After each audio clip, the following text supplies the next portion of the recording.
What's up, guys? It's Darius, Edge Play Sports. So today I'm going to show you guys something I like to call the law of averages. So all averages are not made the same. What that means is that you could have players that average 20, but you may have one player that's having, 20 points one game, 19 points one game, 22 one game, 18 one game, or you could have 32, 15, 40, 8, 20, 20.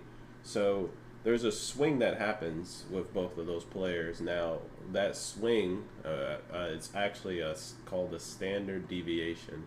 The standard deviation is going to be that swing that happens between games. So really the consistency of it.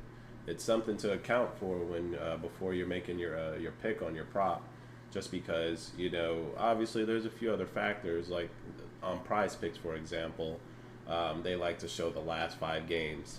5 games is not enough data, at least not for me. 5 games can show a trend, but I don't think 5 games is enough data to show a true average. So on my screen here, what I'm showing you guys is it's a calculator that I made personally. I like to make a lot of mine on Google Sheets. Just because for me personally it's just a little easier to navigate when I'm on the go and to kind of open up these things compared to Excel on my phone. That's just me personally. If you want to make your spreadsheets on Excel, obviously do whatever works for you. But so this is going to calculate a true average for me. So I like to compare the line that I have compared to the sports books. So let's just let me give you an example here. So one of the lines today for WNBA, they have Alicia Gray for the Atlanta Dream. They have her at, and this is the same thing on prize picks. I use action on my phone a little bit more just to kind of pull up quick odds sometimes. They're usually pretty good about putting a few sports books like Bet365 or DraftKings. Sometimes they'll have prize pick stuff on here, but so they have her at 14.5 points, obviously over or under. So just to kind of show you here, this is the first thing I would usually do. You could go to something like ESPN. Obviously, there's a different few sources that you could use, but pull up all the games. They'll have her season average here. Now, keep in mind, there's certain things that happens obviously during games. I mean, just weird freak plays or just easy fouls or stupid fouls they may happen that may boost some of those points. So once again, those averages, you got to really pay attention to how they're happening. So to give you an example here, and I'll try to use at least 10 here. So you got 15, 17, 19. So you got 15, 17, 19.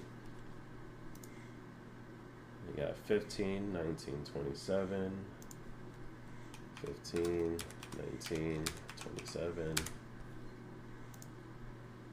You got 16, 13, 12, 16, 13, 12, 22, 17, 25, 22, 17, 25. So, alright, we got quite a few here already. So, going off of 1, 2, 3, 4, 5, 6, 7, 8, 9, 10, 11. All right, we got 12 games here. So I have my formula saved in here already. So just go to your results.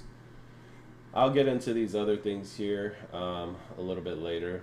But so we got 12 games we're going off of. The mean is my true average. Now keep in mind that a lot of these formulas I have set in here, and once again, this will be for a later video. And going into like the Monte Carlo system, which is essentially simulations. If you could create a bunch of simulations based off of certain stats, then it'll give you a good line, good numbers to kind of go off of. Once again, you will start making money when you're able to make your own lines and compare that to the sports books. The sports books obviously have their lines, but your goal is to find the edge. Find the edge. The greatest thing about sports betting is that it is based off of humans, you know, and us as humans, you know, we have certain behaviors that create patterns. You find those patterns, you find tendencies, you find trends. Everything is quantified. If you can find those things, you'll find your edge. So going off of this example, I mean, you got 12 games, 18.08. That would be the average that I'm calculating here. And you have a 4.6 point per game swing. So that's how much it deviates. You know, going off of let's just say almost 4.5 points here. So if our prop is at 14.5, you know, over under, you know, and she's averaging truly 18 points, you know, your bet's looking in your favor to go towards the over. Now, the next thing that you have to do, keep in mind, is this is just the average in general. Next phase you want to go to is the matchup. Now, who we're going to be going against looks like this is all the recent games here. We're going against Connecticut. So going against them, you want to do another, you know, another spreadsheet here, or, you know, another simulation, and this is going to go just based off of only the games against them. Now that's going to give your true matchup, you know, against Connecticut.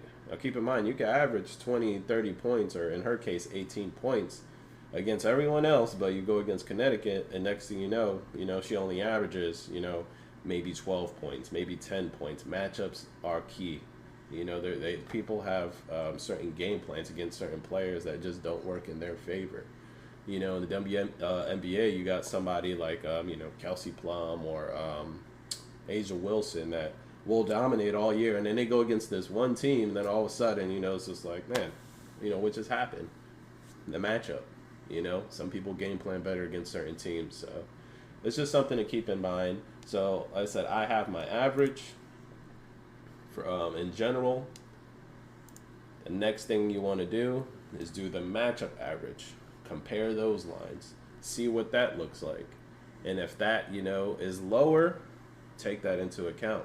You know, if that matchup is, you know, just that that much against her normal average, so let's just say it's 14, you know, you have a 4-point swing, you probably want to knock down 2 or 3 points off of that. You know, another thing you have to pay attention to is pace. You know, how is the Atlanta Dreams pace? You know, are they first, second, third as far as power rankings goes, you know, in pace compared to Connecticut? Are they a slower team? Is this game going to slow down? If the game slows down, guess what happens? Less touches. Less touches happen. Guess what? Less points. If it's a faster pace of play, more touches. More touches, more opportunities to score more points. So just something to keep in mind. All averages are not made the same. Do your research, find your edge, and I'll see you guys again on the next video.